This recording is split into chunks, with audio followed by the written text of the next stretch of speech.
I'm Margot Politis. Welcome to Study English, IELTS preparation. Today on Study English, we're looking at adjectives. How do you use them? How do you order them? And how do you use them to compare and describe things? First, let's listen to some descriptions about the world under the sea in the Gulf of Carpentaria off the north coast of Australia. It's quite an amazing place. We know more about the surface of the Moon or the surface of Mars than we do about the seafloor. The seafloor remains the last unexplored frontier. This is because it's covered by this impenetrable ocean layer that we can't see through. The only way we can see the seafloor is using sonar. The largest reef they mapped is about 10 or so kilometres across. It's an oval-shaped feature, so it covers around 100 square kilometres. Because of the fact that they are submerged in 30 metres or so of water, the reefs are very hard to see. No one had realised that the Gulf contained reefs just like the Great Barrier Reef. Being able to describe things properly is an important communication skill. You need adjectives for descriptions. They usually come before the nouns they are describing.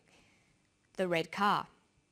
But when you want to accurately describe something, you often need to use more than one adjective in a row. What if the car is big, red, and made of plastic? We call it the big red plastic car. Notice that the adjectives are usually separated by commas.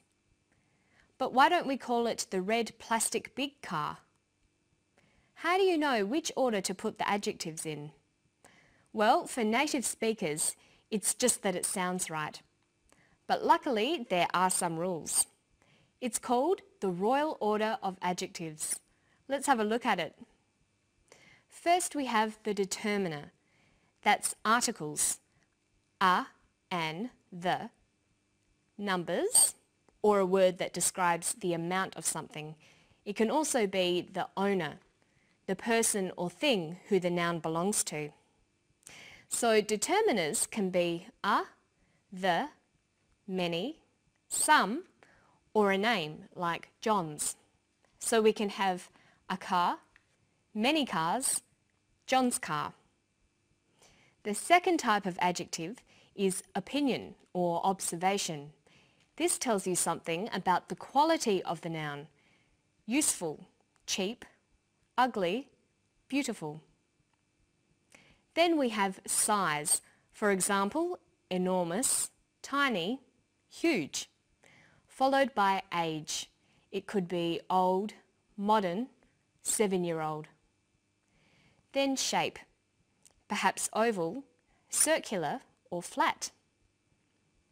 A colour, like white, black or blue. Then we have adjectives that describe origin, where the noun is from. For example, Thai, Indonesian, Australian. Followed by material, what the thing is made of, like copper, plastic or wooden. Lastly is the qualifier. This is something that's an integral part of the noun. Examples might be a rocking chair, a wedding ring, an electric oven. There are of course a few exceptions to these rules, but it's important that you learn them and practice them whenever you can. Have a look at these words and see if you can turn them into a phrase. Wooden, square, useful, box, lilies. Well, box is the noun, but what comes first? The determiner. Whose box is it? It's Lily's box. So lilies comes first. Then that's followed by the observation. The box is useful. Then the shape. It's square. Then finally the material. It's a wooden box. So we have Lily's useful square wooden box. Good. Now let's listen to some strings of adjectives from the clip. The seafloor remains the last unexplored frontier. This is because it's covered by this impenetrable ocean layer that we can't see through. The largest reef they mapped is about 10 or so kilometres across. She calls the seafloor the last unexplored frontier. Let's look at that phrase. Frontier is the noun. The other words are describing the noun. First we have the determiners, the and last. Last expresses a number, so it goes second. Then unexplored.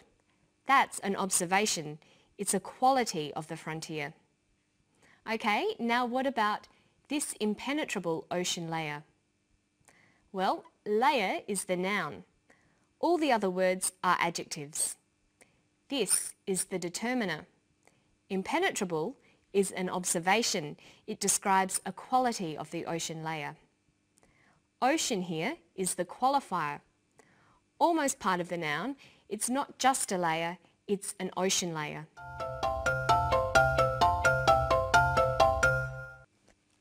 Okay, now you try one. Look at these words. They form a phrase that he used. Largest, reef, the. Well, reef is the noun, so it comes last. The is a determiner, so it comes first. Largest describes the size, so that comes after the. So we have the largest reef. Okay, there's another way adjectives can be used as well. They can stand alone. They describe nouns by following the verb to be. When used in this way, adjectives are complements. Listen to one here. The Gulf of Carpentaria is very flat and featureless. The Gulf of Carpentaria is very flat and featureless. In a phrase, this would be the very flat, featureless Gulf of Carpentaria. But used as a complement, the phrase becomes a full sentence. The Gulf of Carpentaria is very flat and featureless. We can take the phrase, the big red plastic car, and turn it into a sentence. The car is big, red and plastic. Notice that the order of adjectives still stays the same. Now let's look at how you go about describing things. It's often necessary to focus on particular features such as shape, size, dimension, weight, colour or texture. The more you have built up your vocabulary of adjectives, the better your ability to describe things accurately. So you might write up adjective lists according to groups. To describe shapes, we can say circular, triangular, rectangular, spherical, but we just say square. It's also possible to describe something by saying it's like something common. So we can say something is egg-shaped or kidney-shaped. Listen. The largest reef they mapped is about 10 or so kilometres across. It's an oval-shaped feature, so it covers around 100 square kilometres. When you're writing, you should always aim to make your descriptions as accurate as you can. But sometimes you can't be exact and you need to describe something approximately. The largest reef they mapped is about 10 or so kilometres across. It's an oval-shaped feature, so it covers around 100 square kilometres. Because of the fact that they are submerged in 30 metres or so of water, the reefs are very hard to see. Dr. Harris uses the words about, around, or so with numbers. About 10 kilometres, around 100 square kilometres, 30 metres or so. Notice that the phrase or so always comes after the number, but the others all come before. You might also hear people say around about. In formal language, we'd probably say approximately. These are all signs that the amount is not exact. And now it's around about time for me to go. I'll see you next time for more Study English. Bye-bye.